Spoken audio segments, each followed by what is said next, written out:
And I would like to move on to our new guest, Anna. Anna Maria Brunnhofer. Hey, Anna, how are you? Hi.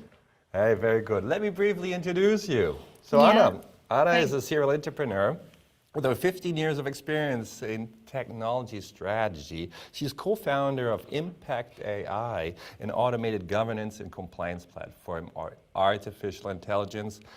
Anna has been driven by her personal ambition to make technology truly assistive for humans since she was young. Now I'm getting interested what that actually means. Anna, but first of all, my question that I ask all the speakers, what fascinates you about AI? Well, it is that AI can truly be assistive for humans. It's a bit of a lame answer, but that what fascinates me more. AI can augment us in a way that no technology before it did. So that's quite fascinating to me. Yeah, absolutely, it is. It is. And with no further ado, let's see what you are doing at Impact AI. I'm curious to see already. Super. I presented for you somewhat a mix, let's say, of what we are doing at Impact AI, but also what I personally think is needed for you to arrive at maximum impact with your AI products. So let me share my screen here and talk about scaling AI responsibly for maximum impact. Thanks, Marcus, for the nice introduction. As said, I'm Anna Maria, co-founder and CEO of Impact AI, and we help you to start generating an impact today with our AI product governance suite that helps you with compliance, with the user AI alignment, and with your model ops operations, all in one. But again, today, I'm not here to talk about our AI products. I'm here to talk about something that you obviously know already. It's that AI plus humans equal value. If you create an AI product that people love, this drives value for your business. It's obvious, right? Basically, that's the case for any product. Why is it still worth talking about it? Because then again, it's not so easy. AI is a new technology to us. Speaking of us as business owners, of us as users, and us as society at large. Even when we speak of us as tech people, it's relatively new. So what are the problems with this new technology? Let's focus on the main issues that business leaders are facing when it comes to AI adoption. Number one, their AI products can't deliver value. And number two, potential risks are a main barrier to even getting started. While 94% of business leaders see AI as critical to success, you can see that only 11% of all AI investments do even generate any meaningful value in the end.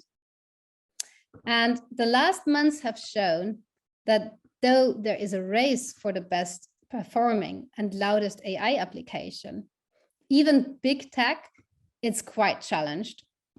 Look at Microsoft, where after a crazy high, there came a super fast low when Bing AI got broadly used and showed off its madness. Journalists were writing that, in short, Bing AI is a huge distraction and far from actually useful, which is for sure not what Microsoft aimed for.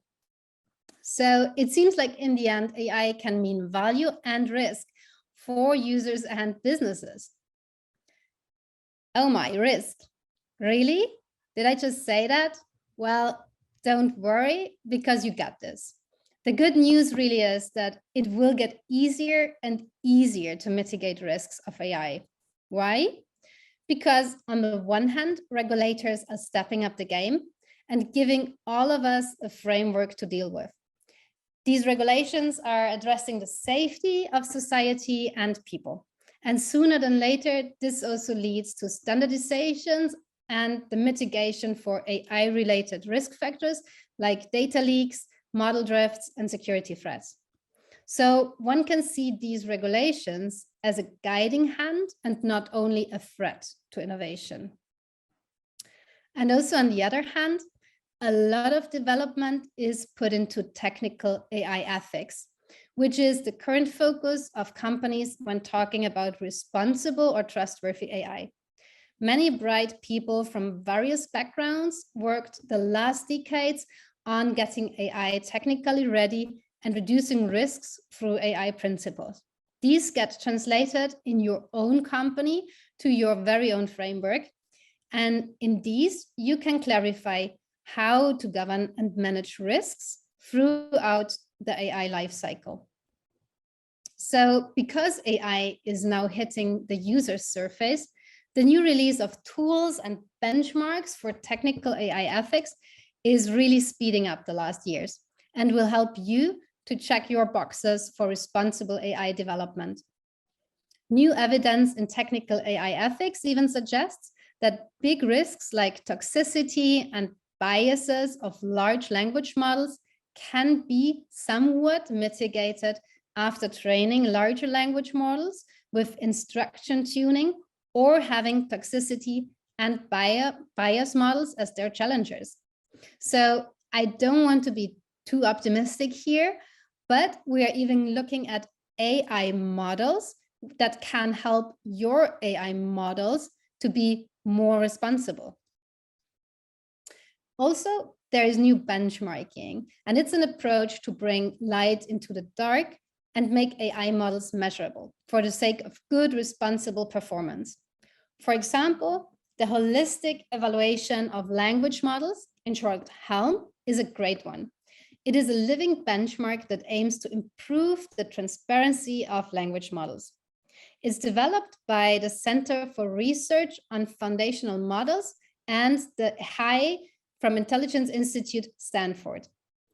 Yet, while it is a very extensive set of metrics, as you can see, with even specific use cases and prompts added to it, it still will not tell you if what you are trying to achieve with your AI product is actually a positive impact for your user. So all of that being said, risk mitigation is super important, yet it should not be the only thing you are thinking of. After mitigating your AI risk, you might have developed something in a responsible manner, but how can you make sure that this creates true value? This step becomes more and more important as users are starting to demand positive AI experiences within everyday interactions. Many shift from seeing AI as threat to searching for products which are intelligent, augment them, and are truly assistive. Which means the valuable benchmarks you will want to look at for your AI products are augmenting technical ones. They are trust, accountability, usefulness, and usability. These are metrics which you should have as a desktop background for all of your team members who work in the AI value chain. Is the ultimate benchmarks that they will be facing in near future for successful AI development. And it will be the main driver for your business value creation through AI products. Why? Simply because for now, AI adoption into the wild made some first steps. They were great, but not anywhere close to what can be reached. It was mostly good for some incremental improvements in efficiency of bottom line tasks or for some really great jokes. While bottom line savings are a great thing that you want to have, the top line growth should be equally fostered, as all of you know. The top line, you can grow it with improved user value.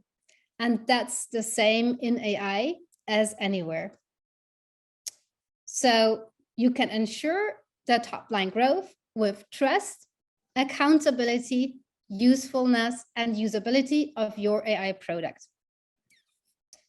And you have to go from your current risk benchmarking framework to the next step and adopt your ML best practice to understand and align it with your users' values.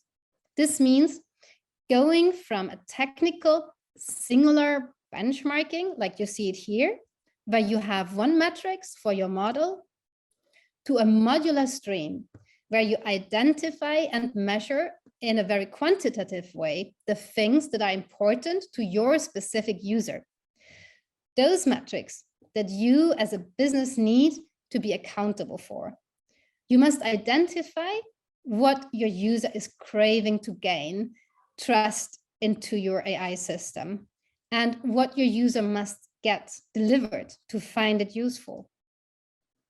And then when you're ready, you might even be able to identify and measure where your unique AI product could drive value for larger society.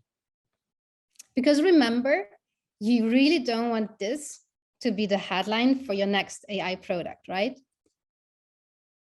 So the main takeaways: AI experience is demanded by users.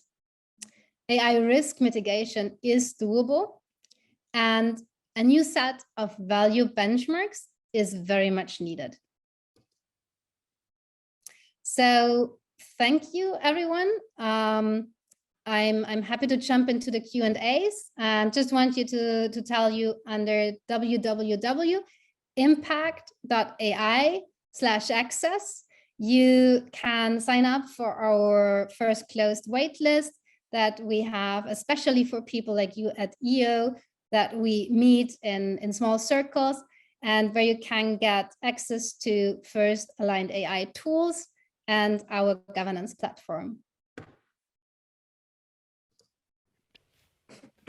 Anna, thank you so much, especially also given that you just recovered from a little cold, and I would really like to thank you that you put so much effort into this. It was a great talk, and I actually do have a question.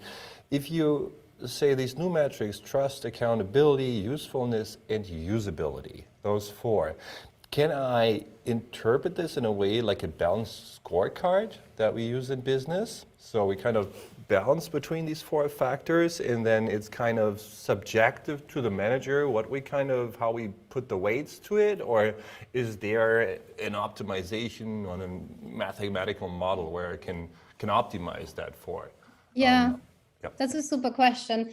So I would like to say that there is already an optimization for this, but currently there's not. We are working on something called quantitative value theory, so that basically, for example, our system can understand automatically what benchmarks, what metrics are most important to your AI product, and which ones you should put your first resources on. But for now, it's probably very much, like you said, a bit of an individual guess. Yeah, I understand. So, and also in terms of risk, I come from the marketing side, and we call this brand safety in marketing. So, you don't want to advertise whatever products for babies on certain sides. You don't just want to be there. Is that how can I relate to in terms of risk like that, or is it more monetary risk, or is it risk in terms of how the publicity sees the company? Which kind of risk are you talking about? So currently the risk that also very interesting question, really, that the risk that currently is talked about is mostly the technical risk. So is your model robust? Could there be anything happening if your model doesn't work? Or if it works too well, could there be anything happening, right? It's very often more a technical risk and goes into a social risk or risk for the user, for example, for user safety. But obviously a risk that you should take into account as business is, like you say, your brand awareness. Like what's the risk of putting this out there? Like I showed Bing search, like smaller companies might not survive that. Microsoft does. They were the first ones also releasing ChatGPT functions now, and everyone was curious. But just 1 year down the road, no one will find it funny anymore if your chatbot tells you creepy stuff. It was actually, I remember when I think on Twitter it was, and they trained them on all kinds of nasty stuff. Right. I think they had to take it down after a day. It was actually great technology, at least, it was a start, and then they had to take it off, and it was crazy. But to me, I'm an old person. I always, risk for me very often in the space was also IT risk. So is this AI risk management the new IT security? I would say it's an advanced one. So in AI risk management, you will find areas of data risk management, of cybersecurity management, but then you will find a bit more advanced risk management options, because there is such a broad surface where AI will have an effect on society. Yeah. Got it. Wonderful, wonderful. I do have a question about usability. You're talking about usability, but how do you measure it? Yeah, that's also usability currently. I mean, if you define it in a very, let's say, easy and naive way, it would really be the way how you can just make it productive for someone, right? What we are working on in our tool, so I would say there's no clear answer to that. How we translate it in our tool currently is giving you something like a tissue where you can communicate with your user, with your target group, if what this user currently experienced is what he or she actually searched for, or he or she actually wanted, right? So that's the first steps in usefulness. But also there, we will need to learn more. We do have a question from the crowd, right, Edward? Yes, we have. It's a kind of older question, because some time has passed. So the first part of the question is probably answered. Can we use machine learning to improve the chatbots on our websites? I think that's one is answered. But this one is more practical. Is any tips for resources for this? Yes, impact.ai/access.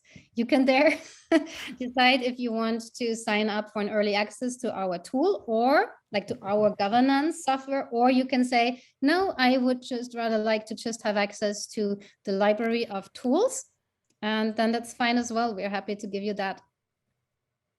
Okay, thanks. Cool. Yeah, I do have a question about algorithms. So there's a discussion right now with whether algorithms should be open in the public and should be transparent. What's your opinion about it? Should algorithms be transparent all the time?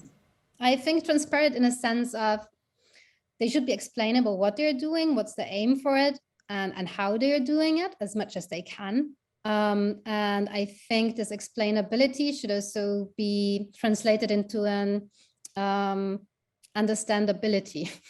So in a way that also users can understand what this means for them.